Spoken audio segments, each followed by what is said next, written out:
ಮಾಡೋ ಕೆಲ್ಸ ಮೂರಾ ಬಟ್ಟಿ ಮಾಡಿ ಈಗ ಬಂದು ಅಳ್ಕೊಂಡ್ ನಿಂತ್ಕೊಂಡ್ರ ಏನ್ ಪ್ರಯೋಜನ? ತಪ್ಪಾಡ್ಬಿಟ್ಟೆ.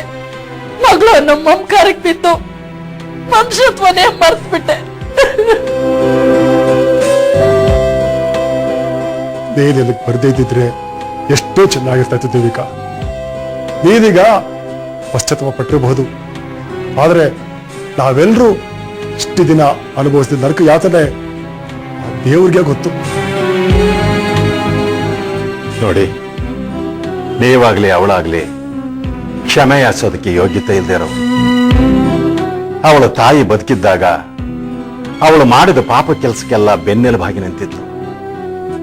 ಅವಳು ಸತ್ತ ನಂತರ ನೀವು ಅವಳ ಸ್ಥಾನ ತುಂಬಿದ್ದೀರ.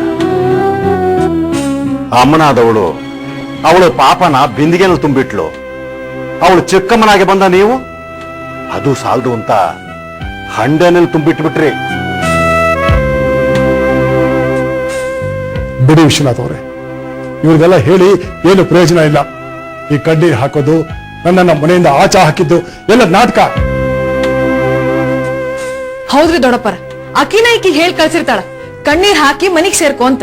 ಯಾಕೆ ಹೇಳ್ರಿ? ನಾವು ಇಂಥ ಕಣ್ಣೀರಿಗೆ ಕರಿತೀವಲ್ಲ ಅದಕ್ಕ. ಹಿಂಗ್ ಕಣ್ಣೀರ್ ಹಾಕೋದು, ಮನಿ ಸೇರ್ಕೊಳ್ಳೋದು, ಆಮೇಲೆ ದೊಡ್ಡ ಅನಾಹುತ ಮಾಡಿ ಹೋಗೋದು, ಇದ ಇವ್ರು ಮಾಡೋ ಕೆಲ್ಸ.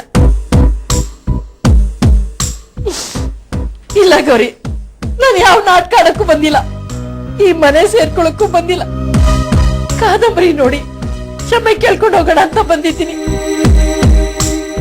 ಕಾದಂಬರಿ ಆಡಿದ ಮಾತು, ನನಗೆ ತಾರನ್ಗೆ ಹೇಳಿದ ಬುದ್ಧಿ ಮಾತು ಕೇಳಿ ನಾವೆಂತ ಪಾಪಿಗಳು ಅನ್ಸ್ಬಿಟ್ಟು. ಇದನ್ನೇ ನಾನು ಅವಳಿಗೂ ಹೇಳ್ದೆ, ಬೇಡ ಕಣಮ್ಮ, ನಾವು ಹೊರಲಾರ್ದಷ್ಟು ಪಾಪ ಮಾಡಿದ್ದೀವಿ. ನೀನ್ ಯಾವಾಗ ಸಾಯ್ತೀಯೋ ಗೊತ್ತಿಲ್ಲ, ನನ್ಗೂ ವಯಸ್ಸಾಯ್ತು ಅಂತ. ಸಾಯೋ ವಯಸ್ಸಲ್ಲಿ ನಾನಿದ್ದೀನಿ, ಸಾವನ್ನ ಕಾಯ್ತಾ ನೀನಿದ್ಯಾ, ಬದ್ಲಾಗೋಣ ಅಂತ ಕೇಳ್ಕೊಂಡೆ. ಆದ್ರೆ ಅವಳೆಲ್ಲಿ ಬದ್ಲಾಗ್ತಾಳೆ? ನಿನ್ನಿಂದ ಏನು ಉಪಯೋಗ ಇಲ್ಲ, ಮನೆ ಬಿಟ್ಟು ತೊಳ್ಗು ಅಂತ ನನ್ನ ಮನೆಯಿಂದ ಆಚೆ ಹಾಕಿದ್ಲು. ನೋಡು, ಕಾದಂಬರಿ ಜೀವನ ಪೂರ್ತಿ ಇನ್ನೊಬ್ಬರನ್ನ ಕ್ಷಮಿಸೋದಾಗೋಯ್ತು. ನಿನ್ನ ಹೊರಡು. ಅಶೋಕ್ ರಾವ್ ಅವರೇ, ಪಾಪ ಅವ್ರಿನ್ ಎಲ್ಲಿಗೆ ಹೋಗ್ತಾರೆ, ಇಲ್ಲೇ ಇರ್ಲಿ ಬಿಡಿ. ಸರಿ, ಅವ್ರು ಇಲ್ಲಿದ್ರೆ ನಾನಿರಲ್ಲ. ನೀವ್ಯಾಕೆ ಹೋಗ್ಬೇಕ್ರಿ ದೊಡ್ಡಪ್ಪರ? ಕಾದಂಬರಿ ಅಕ್ಕವರು ನಿಮ್ ಹಂಗನ ಕೊರ್ಗೋದು ಮರ್ಗೋದು ಮಾಡಿ ಅನುಭವಿಸಿದ್ದು. ನಿಮಗ್ ಪಶ್ಚಾತ್ತಾಪ ಆಗಿದ್ರೆ ಇಲ್ಲಿಂದ ಹೊರಡಿ. ಬೇಕಾದಷ್ಟು ಆಶ್ರಮಗಳಿವೆ, ಮಠಗಳಿವೆ. ಕಾದಂಬರಿ ಬಂದ್ಬಿಡ್ಲಿ. ನೋಡು, ನಿನಗೆ ಕೆಟ್ಟ ಮುಖನ ಆ ಕಾದಂಬರಿ ತೋರಿಸ್ಬೇಡ. ಹೊರಡು.